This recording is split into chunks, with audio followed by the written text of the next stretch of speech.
Grup Sender diperintahkan untuk menyerahkan kontrak. Pak William, kalian berdua.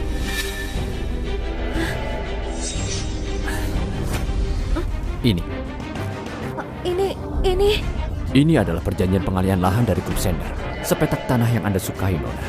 Grup Sender bersedia mengalihkannya secara cuma-cuma. Lelucon macam apa ini? Itu senilai 150 juta. Selain itu, perjanjian dengan Grup Sender beserta kontrak senilai 10 miliar juga disertakan. Semoga Nona Yuni menyukainya. Kontrak 1 miliar dikasih untuk saya. Karena ini diberikan Pak William, kau harus menerimanya. Enggak, itu nggak boleh. Dia, Yuni, istri seorang narapidana. Jadi apa hak dia? Tutup mulutmu. Nona Yuni, tadi malam saya melakukan hal bodoh. Tolong maafkan saya. Saya menyadari kesalahan saya. Saya tidak berharap Anda memaafkannya, tapi saya ingin menebus dosa-dosa saya. Saya juga bertanggung jawab atas masalah ini. Nona Yuni, maafkan saya. Kalau Nona Yuni membutuhkan sesuatu, katakan saja. Grup Sender akan membantu semaksimal mungkin. Nona Yuni, kalau Anda punya permintaan, katakan saja. Grup Sender akan berusaha memenuhinya. Kali ini Yuni, mereka meminta maaf padamu. Meminta ampunanmu. Jadi jangan khawatir. Dan katakan apapun yang kau mau. Karena mereka sudah meminta maaf. Itu saja, sudahlah. Sudah? Iya, ini bukan masalah besar. Lagi pula, ketua keluarga Sander datang dengan membawa kontrak dan kerjasama. Jadi nggak perlu diperbesar lagi. Ini, Pak William, kau nggak dengar Yuni bilang apa? Nona Yuni, terima kasih atas kebaikan Anda. Terima kasih atas kebaikan Anda. Pak William, Anda terlalu sungkan. Nona Yuni, Anda pantas mendapatkan semua perlakuan ini. Dan kalau di masa depan Anda membutuhkan sesuatu, silakan hubungi kami. Grup Sender akan membantu sebisa mungkin. Hari ini, kami nggak akan mengganggu lagi. Baik. Pak William, Anda. Tuan Shen, saya pamit. Kami pamit.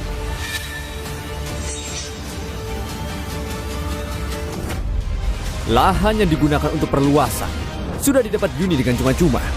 Bahkan, dia mendapat satu kontrak miliaran rupiah. Kakek Shen, sekarang saatnya kau menepati janjimu. Biarkan Yuni menjadi manajer umum. Nggak boleh. Nggak boleh kakek, aku nggak terima. Tadi malam, Yunilah yang membuat Pak Miko marah. Dia yang menyuruh Yoga memukul Pak Miko. Kenapa hari ini keluarga Sander datang untuk meminta maaf? Kenapa keluarga Sander kasih dia lahan dan kontrak cuma-cuma? Iya, Kek. Keluarga Sander selama ini terkesan angkuh. Nggak ada alasan mereka melakukan ini. Apalagi kontrak kerjasama itu. Aku rasa ini nggak sesederhana itu. Maksudmu, kontrak dan kerjasama dari mereka punya motif yang nggak murni dan terselubung. Kalau nggak, keluarga Sander adalah keluarga terkemuka di Provinsi Jiang dan didukung oleh Kevin yang kekayaannya luar biasa. Jadi mana mungkin keluarga Shen jadi target mereka. Yoga, jangan menunjukkan sikap berlebihan di sini. Sudahlah.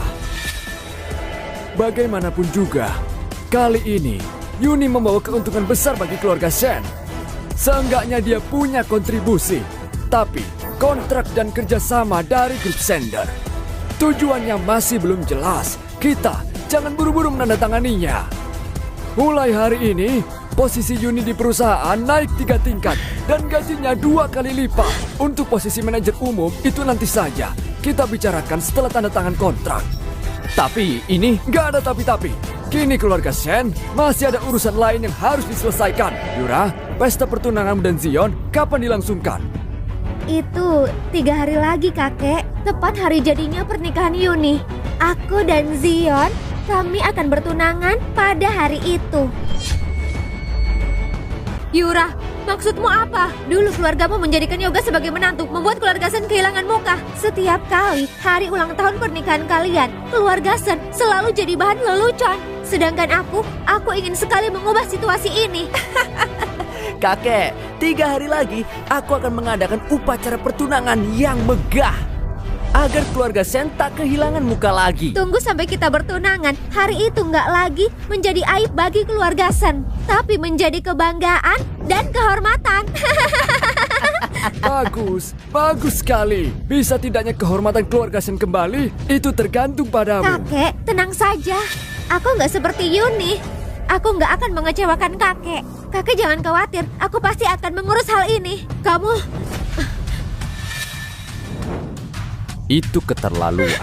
Kau sengaja memilih tanggal itu hanya untuk pamer pada Yuni dan menghinanya. Oh, kamu jangan menyalahkanku, Yoga. Dulu yang membuat keluarga Sen jadi bahan tertawan itu kamu. Dan yang membuat Yuni kehilangan muka, itu juga kamu. Aku bakal kasih kompensasi ke Yuni. 3 hari lagi, seluruh kehormatan dan kemegahan akan jadi milik Yuni, bukan milikmu. Perkataanmu sungguh berlebihan. Gak sadar diri kau ya. Semoga kalian gak menyesal jadi bayangan Yuni. Jangan menyesal. Menyesal menjadi bayangan? Apalagi yang bisa membuatku menyesal? Apa dengan mulutmu itu, hah?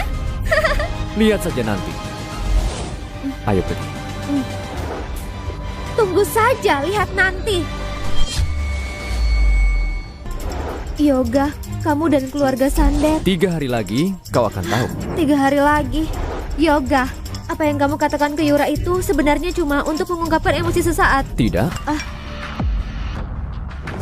Yuni, aku berhutang pernikahannya megah padamu dulu. Aku janji, dalam 3 hari, aku akan menebus semua penyesalanku pada hari itu.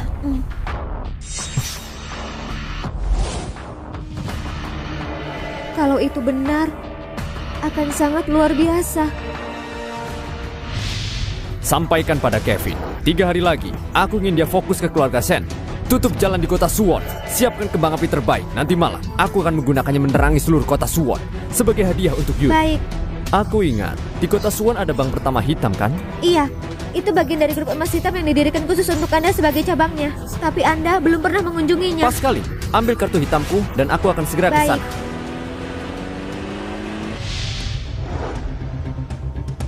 Bank kita memang didirikan oleh konglomerat top dunia.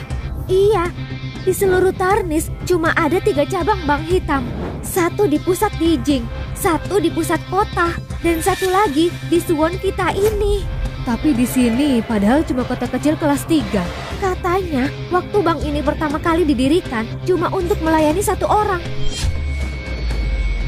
Waktu itu, grup emas hitam mendirikan bank ini cuma untuk melayani 1 orang. Bank ini akhirnya didirikan cuma untuk melayani 1 orang.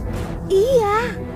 Hal itu membuat grup emas hitam memperlakukannya di atas segalanya. Pasti orang itu orang besar yang berdiri di atas segalanya. Kalau aku bisa ketemu dengannya dan melayaninya, betapa terhormatnya itu. Halo, permisi. Untuk tarik tunai, apa perlu mendaftar? Halo? Apa perlu mendaftar? Keluar belok kiri dan jalanlah selama 300 meter. Di sana ada ATM Bank Pertanian. Silakan pergi ke sana dan mendaftar. Apa maksudnya? Apa maksudnya? Ini itu bank hitam. Bank ini cuma melayani kalangan elit, tidak melayani orang miskin atau orang desa. Permisi Pak, apa Anda ingin menarik uang? Saya bisa mengantar Anda untuk mendaftar. Ayo pergi. Silakan ikuti saya. Penampilannya sama sekali nggak menarik. Secara keseluruhan penampilannya tidak lebih dari 500.000. Bahkan orang miskin pun juga dilayani. Cih.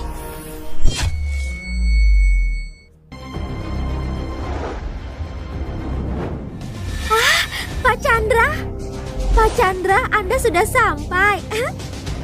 Aku sedang terburu-buru. Aku ingin menarik sedikit uang tunai. Baik, saya akan segera mengatur untuk Anda. Minggir kamu. Kak Sinta, tuan ini mau menarik uang. Kamu nggak dengar Pak Chandra bilang beliau sedang buru-buru? Sudah, kamu minggir saja. Padahal jelas-jelas tuan ini datang duluan. Kalau dia duluan lalu kenapa? Karena dia kaya dan status tinggi. Pak Chandra adalah nasabah tetap di sini, seorang eksekutif di perusahaan besar. Waktu beliau berharga, kamu orang yang masih baru, mungkin belum mampu bersaing. Jadi karena beliau seorang eksekutif, berhak untuk didahulukan. Itu benar.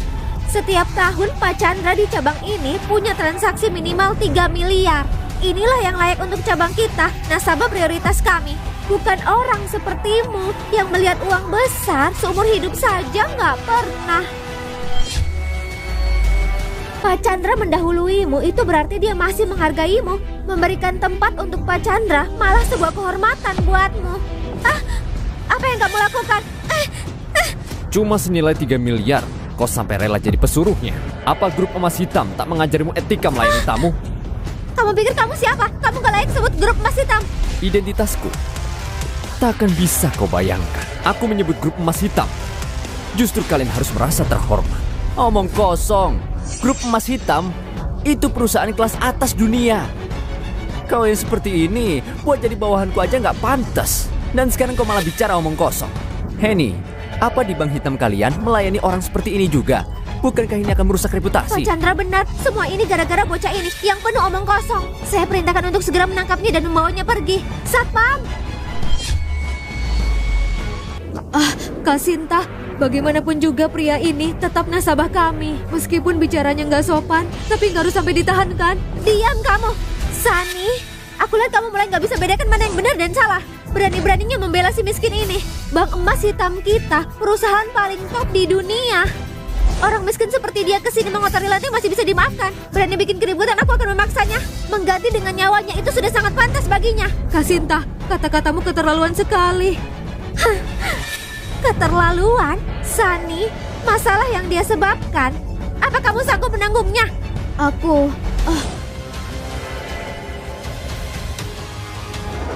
Jadi ini sikapmu. Bagus. Boleh juga. Kenapa? Kamu keberatan kah? Keberatan sih enggak. Tapi Sudahlah, cepat bersihkan sampah ini dan buang semuanya. Cepat bersihkan sampah ini dan buang semuanya. Oh iya, dan bawakan aku 8 miliar lagi. Cepat kerjakan. Aku lagi buru-buru. 2 hari lagi kalau uang proyek ini cair, 30 miliar tunai. Semuanya akan kusimpan di bank ini.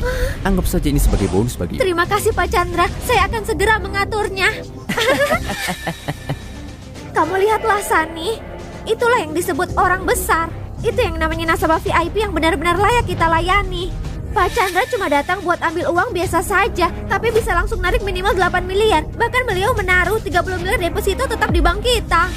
Sementara dia, orang miskin seperti dia, berapa yang bisa dia tarik?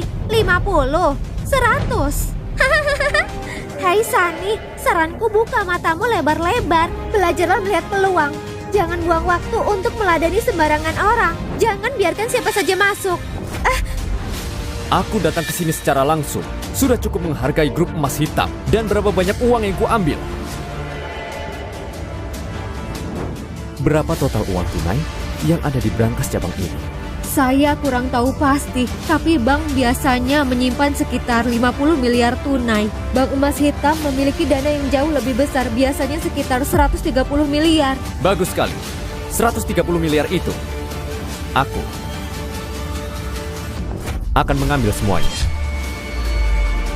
130 miliar itu aku akan mengambil semuanya.